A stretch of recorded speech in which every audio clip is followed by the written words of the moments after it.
Jawa Tengah menjadi epicentrum penularan virus corona setelah mencatat kasus aktif tertinggi di Indonesia. Untuk mengetahui perkembangan terkini, kita sudah terhubung dengan Ganjar Pranowo, Gubernur Jawa Tengah melalui sambungan telepon. Selamat siang Pak Ganjar. Selamat siang, Mas. Baik Pak Ganjar, selama 2 pekan terakhir, berapa angka kenaikan positif COVID-19 di Jawa Tengah, Pak? Ada datanya komplit kami berikan tiap hari, semua bisa membaca. Dan saya persilahkan untuk membaca baik-baik di corona.jatengprov.go.id. Kenapa saya jawab seperti ini? Karena kemarin beritanya cukup simpang siur. Termasuk teman dari luar negeri kemarin tanya kepada saya, ini kok data kematiannya antara pusat dengan daerah berbeda. Saya bilang, saya meyakini data yang benar adalah data yang rilis di website kami. Jadi kemarin berita-berita yang kemudian menyeramkan, berita tertinggi dan sebagainya itu, akhirnya setelah kita clearance, memang data-data yang masuk itu dari pusat delay, jadi launchingnya di pusat terlambat gitu ya. Maka saya sudah berkali-kali meminta agar ini ada sinkronisasi data gitu. Baik Pak Ganjar, lantas bagaimana tanggapan Anda terkait dengan informasi bahwa Jawa Tengah menjadi epicentrum penyebaran virus corona, Pak? Oh iya, kalau kemudian tes kita tinggi pasti akan menemukan itu. Kalau tidak salah dari hasil testing kita setelah DKI, Jawa Tengah yang tertinggi. Apalagi dengan penduduk kira-kira sekarang kurang lebih 36 juta ya.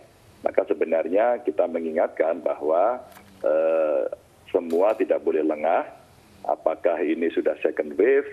Apakah kemudian memang terjadi mutasi dari virusnya, karena kemarin dari hasil risetnya UGM memberitakan seperti itu waktu kita evaluasi, jadi semua tidak boleh lengah. Maka kita mencoba bekerja sama dengan kepolisian, dengan TNI, ya, agar kerumunan-kerumunan sekarang kita tunda dulu semuanya.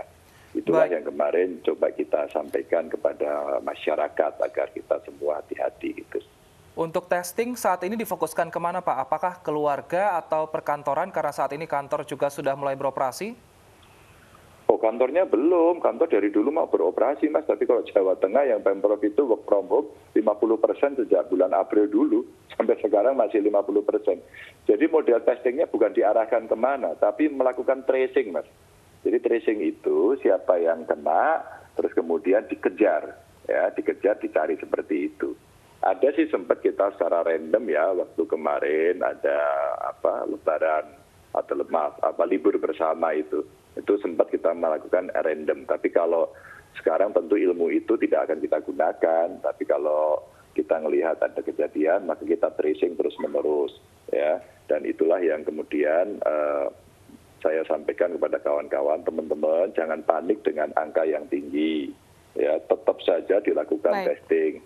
Ya, agar kita bisa mengetahui. Nanti kalau Anda hanya ingin mendapatkan performance, terus kemudian testingnya dikurangi, dan kemudian berharap-harap angkanya menjadi baik, pada fakta di bawah karpet itu terjadi peningkatan, maka risikonya jauh lebih tinggi. Maka jangan kecil hati, terus saja dites, tidak apa-apa, dan mudah-mudahan nanti beberapa hal kita bisa menyiapkan. Umpama usulan saya, jangan ada lagi libur bersama rame-rame gitu.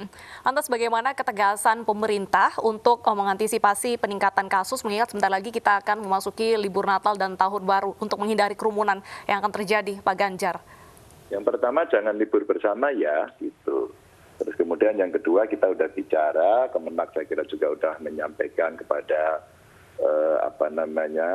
daerah kambil agama, kepada mereka-mereka para ulama, terus kemudian yang mengelola komunitas-komunitas dari keagamaan begitu ya, kita sudah sebarkan. Jadi kemarin kami juga sudah mengundang para tokoh agama, tokoh masyarakat, kita kumpulkan. Satu, kerumunan kita kurangi. Yang kedua juga nanti kalau ada perayaan agama kita batasi dengan cara yang ketat. Umpama kemarin masih ada Maulid Nabi, yuk kita kurangi. Habib Lutfi bagus sekali kemarin, ya sudah kita tunda saja. Itu saya kira Habib Lutfi memberikan contoh yang sangat baik begitu ya. Beberapa pendeta kemarin juga menyampaikan kepada kami agar nantinya di dalam perayaan Natal tidak berkerumun, dan kemudian akan dilakukan dengan streaming, dengan daring. Saya kira cara-cara ini yang paling bijaksana. Dan pemerintah siap kok memfasilitasi. Kemarin banyak peringatan Maulid Nabi umpama gitu ya. Dari Maulid Nabi kok masih banyak acara ya yang ingin diselenggarakan. Kami membuat jateng bersolawat, kemudian kita streamingkan. Baik. Kita lagi tunggu, kalau responnya itu bagus kita akan teruskan, bahkan kegiatan seperti itu bisa kita lakukan tiap minggu malah gitu. Sehingga kegiatan keagamaan tidak terganggu, tidak ada kemudian orang merasa dilarang-larang untuk beribadah dan perayaan agama gitu. Baik, terima kasih Pak Ganjar telah bergabung bersama kami di iNews Siang. Kita harapkan semoga dengan tracing ini bisa meminimalisir penyebaran virus corona di Jawa Tengah.